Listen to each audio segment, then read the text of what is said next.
Well, the ongoing concern for this year, the sluggish ride that oil prices have been on, we would like that to hit the brakes. Hope still rings eternal that we could reach the bottom. We got a glimpse into the future to find out what's possible. But 2017, we do expect to be the turnaround year where we do see some modest growth return. The annual showcase AgriVisions is on again at the Lloydx grounds. The Lloydminster Exhibition Association has attracted a wealth of talent to speak to the hot-button economic questions that's on everyone's minds. Chief economist with ATB Todd Hirsch had a captive audience.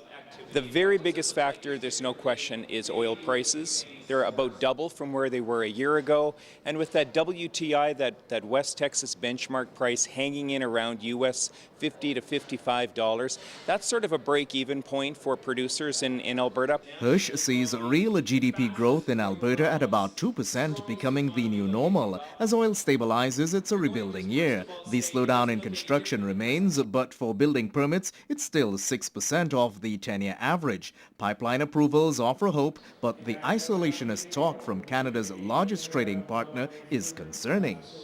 Donald Trump hasn't been particularly clear on a lot of policies. The only thing we do know for sure is that the U.S. is moving into a more isolated position. In other words, they are going to be looking at some tariff barriers. Whatever tweaking NAFTA means, some 35 states in the U.S. trade with Canada, so the effect of tariffs will be two-way. Hirsch points to wine and dairy that could be impacted and says agriculture is not for the faint of heart. There's good years, there's bad years, there's in-between years, but it's the resilience and always keeping their costs under control, always keeping their efficiency gains growing. That's one thing actually I think the energy sector could learn from our agricultural producers. Hirsch adds agri-food and processing has just overtaken refined petroleum products, and he points to the value-added benefit to the economy. I think we're moving into a new era where some of it's small, but agri-food production, niche production, in some cases organic production, I think there's lots of opportunities for our agri-food producers.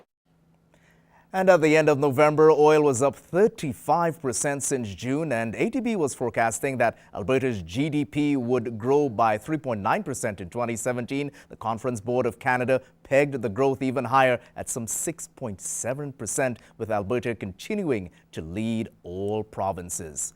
To other news now, a symposium on technology in agriculture got an update on nutrient stewardship. Let's find out how producers can benefit from better nutrient techniques. As producers, they're looking for evidence-based solutions, some of the challenges they're facing in the fields, and so they can look at the results of some of these studies and make some small changes on their farm, perhaps, that they can use to better their operations. Fertilizer or 4R nutrient stewardship is an effective tool which producers can use when looking at beneficial management practices or BMPs. Blake Wyseth is a research specialist with the Saskatchewan Ministry of Agriculture. There's been a lot of talk recently about a concept called 4R nutrient stewardship, which we are advocating as a ministry for sure. And this really looks at how we can apply our nutrients according to the right source, the right rate, the right time, and the right place. And if producers are able to consider these factors when they're making decisions on applying nutrients to their field. Research projects like these are funded through the Agriculture Development Fund. Wyseth gave these producers an update on the use of phosphorus. There have been a lot of questions recently about how we can effectively manage our phosphorus that can improve crop yields, of course, but also limit perhaps negative impacts in the environment insofar as phosphorus entering our water bodies in the province. Phosphorus is applied usually through fertilizer, so it's important to practice concepts like 4R nutrient stewardship to get the right amount at the right time and in the right place. I think producers are wanting to see that these concepts that we're advocating have been demonstrated in the field, in the research. Well, just how healthy is your soil? That's the question that producers at one of the breakout sessions at this year's AgriVisions had to tackle. If the microbia is destroyed, the microorganisms are not going to be able to decompose all the material in there. Dr. Jamili Zavala is a lifelong agronomist and champion for soil health. She raises awareness with producers about the different components of healthy soils, the physical, biological and chemical. Getting the right balance is crucial on the farm as it affects crop yields. But her travels across Alberta have revealed that all is not well with the soil. Pretty much most of the soil has problem with aggregation, destruction. They has problem with compaction. They has problem with sealing the soil. So it's widespread. We have really good soils in the province that you can see the aggregation. Soil aggregation or buildup of unwanted materials in the soil over time affects crop yield. At the top of the soil, she also finds sill. And then because it's completely sealed, the soil doesn't work properly, and the water cycle doesn't work properly. So that's the reason you have too much water running off. Dr. Zavala says it's difficult to put a dollar value on the cost to producers. The bottom line is that the farmer has more potential to produce more yield if they try to fix a little bit the soil. Committee member Kelly Sidoric sees the importance of this work. She's exploring strategies that we can improve the health of the soil and qualities, and she's based with the Chinook Applied Research Association, and they're about to have a field lab, testing lab set up there, which is really beneficial for us in the prairies. Sidoric says these tests are still only done in the States or other countries. The new lab will be in OEN and should be up and running in the fall. Dr. Zavala says producers need to look more at the chemical as well as biological and physical makeup of their soils and use more rotations to diversify and restock the microbial life of the soil. If they put pulses in there, the pulses is free nitrogen. And when we come back, we find out how social media is deepening agriculture conversations. Ag Life, the Year in Review, continues after this break.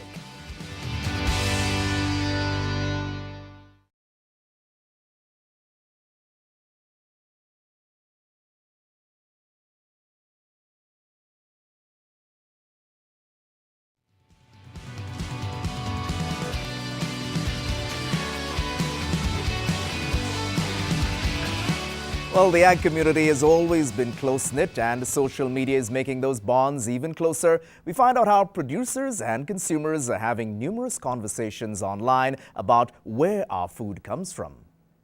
That's where my story comes into play.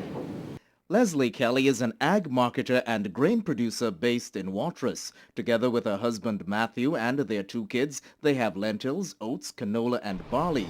And somehow she finds time to advocate online for the industry she loves. I wrote an article and then I posted it the next day. It was about hormones in our burgers the difference between A&W's burgers and McDonald's burgers, and it got over 1.3 million hits in a few days.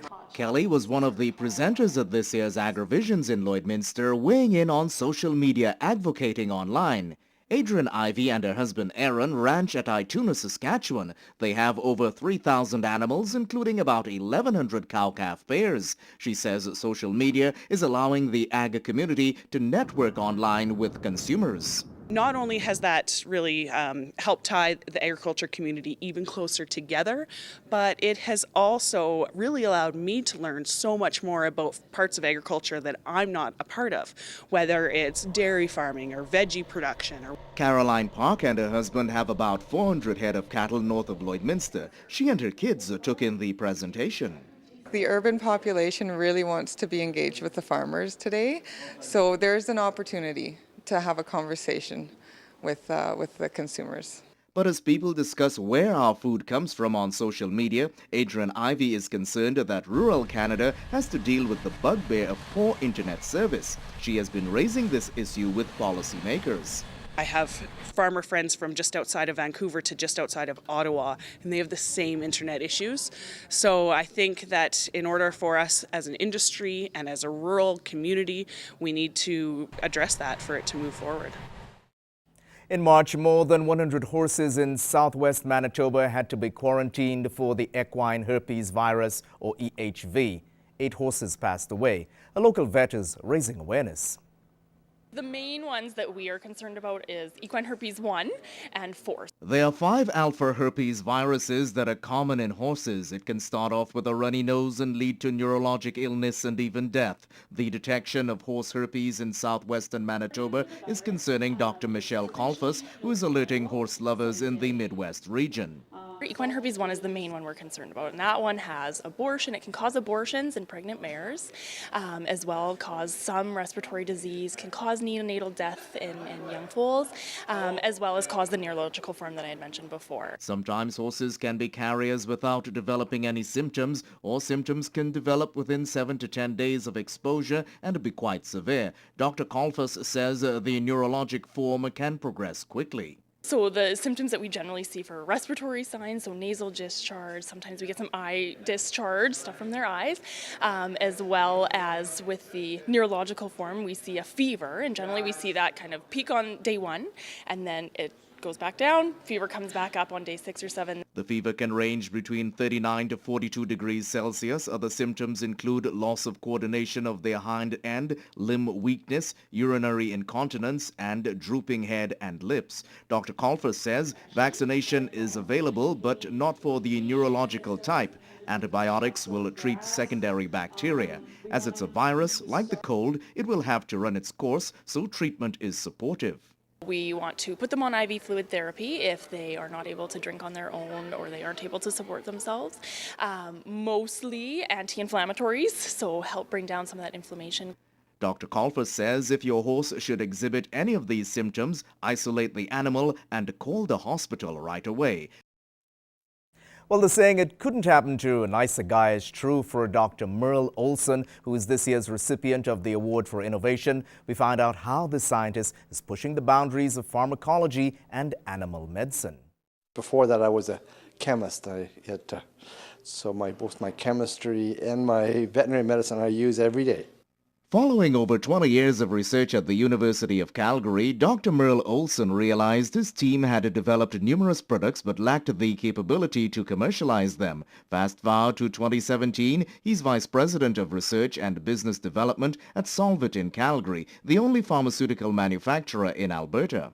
Now we're going to start manufacturing things that are needed by the public. So we make products that are needed for the human side plus the veterinary ones. Nearly 40 pharmaceutical applications are on the go at Solvit, including treatments for lice and other parasites. But the big game changer is meloxicam, the only painkiller in North America approved for use in commercial cattle. So meloxicam is our pain control drug that we developed for cattle. And actually now we're working on for other species. Once these drugs are registered, they will be available for horses, pigs, sheep and goats. In cattle, procedures like castrations and dehorning can be done using pain mitigation, which is a major change for animal welfare. All these achievements have not gone unnoticed. Alberta Farm Animal Care, AFAC, at its annual conference in Leduc, acknowledged Dr. Olson with its award for innovation. The contributions that he's made with the development of a number of those drugs and his compassion for the industry, it was very obvious when he stood up there that he's not doing it for anything other than, he thinks it's the right thing to do. Dr. Olson, in accepting the award, remains happy to be working with his staff who shares his passion. That recognition of doing what I really wanted to do and making a contribution to the whole industry, that really is an honor. And in case you missed that detail, meloxicam is only here in Canada. It's something that even the Americans have, so it's another area in agriculture that we are leading the way. When we come back, we learn about grazing techniques. Ag Life, the Year in Review, continues after this break.